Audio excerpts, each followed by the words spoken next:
આપણા દેશના યશસ્વી વડાપ્રધાન અને વિશ્વગુરુ ગુજરાતના પનોતા પુત્ર એવા વડાપ્રધાન નરેન્દ્ર મોદી 31મી માર્ચે ગુજરાત પ્રવાસે આવી રહ્યા છે.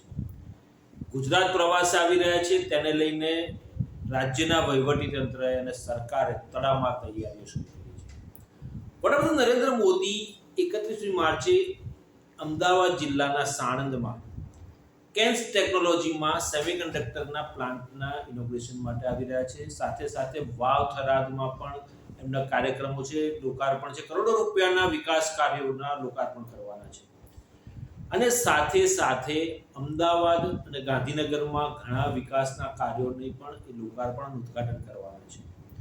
હવે વડાપ્રધાન નરેન્દ્ર મોદી આવતા હોય કે ભાજપના ટોચના નેતાઓ જેમ કે કેન્દ્રીય ગૃહ અને સહકારિતા મંત્રી અમિત શાહ કે કોઈ પણ મોટા નેતા આવતા હોય ભાજપના, ત્યારે રાજ્ય સરકાર અને ભાજપ દ્વારા ભીડ ભેગી કરવા માટે એક નવતર પ્રયોગ છેલ્લા કેટલાય વર્ષોથી ચાલી આવ્યો છે.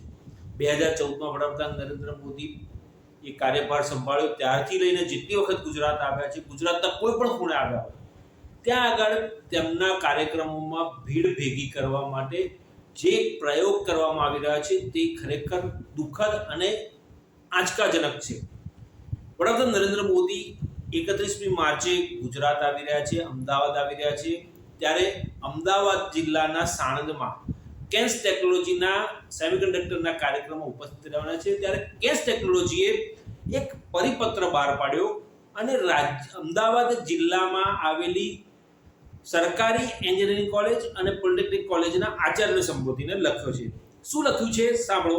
પ્રિય આચાર્યો, આ સાથે જોડેલી પીડીએફમાં 31મી માર્ચ 2026ના રોજ આપણા પ્રધાનમંત્રી શ્રી નરેન્દ્ર મોદી દ્વારા કેન્સ ટેકનોલોજી સાણંદ પ્લાન્ટના ઉદ્ઘાટનની વિગતો આપવામાં આવી છે, જે ભારતની સેમિકન્ડક્ટર ઉત્પાદન ક્રાંતિનું પ્રદર્શન કરતી એક સીમાચિહ્નરૂપ રાષ્ટ્રીય ઘટના છે. દરેક કોલેજે આ પ્રતિષ્ઠિત કાર્યક્રમમાં ગુજરાતના ટેકનિકલ શિક્ષણનું પ્રતિનિધિત્વ કરવા માટે પીડીએફ કોટા મુજબ વિદ્યાર્થીઓને મેદાનમાં ઉતારવા પડશે. આ માટે તાત્કાલિક કાર્યવાહી કરવાનો પણ સૂચના આપવામાં આવી છે. અને જે પીડીએફ આપવામાં આવી છે, પીડીએફમાં સ્પષ્ટ લખ્યું છે અને જે કોટા આપ્યો છે કે કેટલા વિદ્યાર્થીઓને લઈને આવવાનું. દરેકે દરેક કોલેજો લગભગ 47 જેટલી કોલેજો છે, એ કોલેજોમાંથી લગભગ 50થી લઈને 250 જેટલા વિદ્યાર્થીઓ એટલે લગભગ 7000 જેટલા વિદ્યાર્થીઓને ત્યાં આગળ પ્લાન્ટ ઉપર હાજર રહેવા માટેની સૂચના આપવામાં આવી છે. અને આને માટે નોડલ ઓફિસરની નિમણૂક કરી અને તે અંગેની કાર્યવાહી અને જે પીડીએફ ફાઇલ આપી છે એની સાથે એક લિંક પણ આપી છે ગૂગલની, એમાં રજિસ્ટ્રેશન કરવા માટેની પણ ફરજ પાડવામાં આવી છે. અને આના આધારે ટેકનિકલ એજ્યુકેશનના કમિશનર દ્વારા એક પરિપત્ર બહાર પાડવામાં આવ્યો અને દરેકે દરેક કોલેજને સૂચના આપવામાં આવી કે આ કાર્યક્રમમાં ઉપસ્થિત રહેનાર વિદ્યાર્થીઓને 2 દિવસની હાજરી ગણવામાં આવશે. સાથે સાથે તેમને એપિયરન્સનું એક સર્ટિફિકેટ પણ આપવામાં આવશે. આ તો થઈ વાત અમદાવાદ જિલ્લાના સાણંદમાં કેન્સ ટેકનોલોજીના સેમિકન્ડક્ટરના પ્લાન્ટના ઉદ્ઘાટનની. વડાપ્રધાન નરેન્દ્ર મોદી વાવ થરાદમાં પણ જવાના છે, જે વાવ થરાદ નવો જિલ્લોની રચના કરવામાં આવી છે અને ત્યાં આગળ વિકાસ કાર્યોનું લોકાર્પણ કરવાના છે. ત્યારે વાવ જિલ્લામાં પણ અનેક પ્રકારના વિકાસના કામો છે અને ત્યાં પણ ભીડ ભેગી કરવા માટે વાવ જિલ્લા ઉપરાંત બનાસકાંઠા, મહેસાણા, અલગ અલગ જે જિલ્લાઓ છે નજીકના, એ જિલ્લા કલેક્ટરોને સંબોધીને વાવ થરાદ જિલ્લાના કલેક્ટરે એક પરિપત્ર બહાર પાડ્યો છે અને એમાં પણ સરકારી બસોમાં ત્યાં આગળ કાર્યક્રમમાં લોકોને ભેગા કરવા માટે એક વ્યૂહરચના કરવામાં આવી છે અને તેમાં પણ બસોની વ્યવસ્થા, બસો કેટલી મૂકવાની અને કેટલી સંખ્યામાં લોકોને લઈને આવવાના એની સૂચના આપવામાં આવી છે.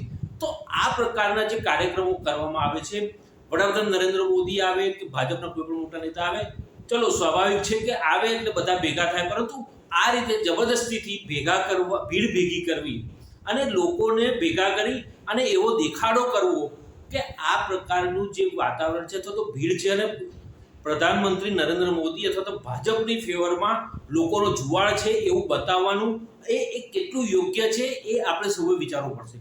મિત્રો, જે રીતે વડાપ્રધાન નરેન્દ્ર મોદી વારે તહેવારે આવતા હોય છે અને જે પ્રકારે વિદ્યાર્થીઓ અથવા તો અધ્યાપકોને અથવા તો એસટી બસ ભાડે રાખે અમદાવાદ શહેરમાં કાર્યક્રમ હોય, મોટા શહેરોમાં કાર્યક્રમ હોય તો ત્યાંની સિટી બસ ભાડે રાખી અને લોકોને ત્યાં કાર્યક્રમના સ્થળ સુધી લઈ જવાનો જે ખર્ચો થતો હોય છે, શું રાજ્ય સરકાર કે ભાજપ આ ખર્ચો જે થતો હોય છે તે પૈસા ચૂકવતી હોય છે કે કેમ, એ પણ એક મોટો સવાલ છે. કેગના રિપોર્ટમાં હમણાં ઘણા બધી અનિયમિતતા બહાર આવી છે.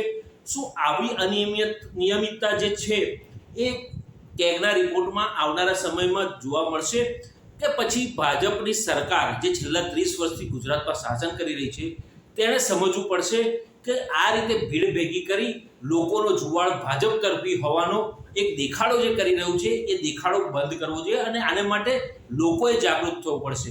લોકો જાગૃત નહીં થાય, લોક આંદોલન નહીં થાય તો પછી ભાજપ સરકાર અથવા ભાજપના નેતાઓ આ રીતે લોકોને એકત્ર કરવા માટે, લોકોની ભીડ ભેગી કરવા માટે કંઈ પણ કદમ ઉઠાવવા માટે તૈયાર જ હોય છે અને લોકો આ પ્રકારના પગલાં ઉઠાવી અને ટેક્સ પેયર્સ જે છે ગુજરાતીઓ જે આપણે ટેક્સ ભરીએ છીએ ટેક્સના પૈસાનો દુર્વ્યય થતો હોય એવું અત્યારે ચોક્કસ લાગી રહ્યું છે.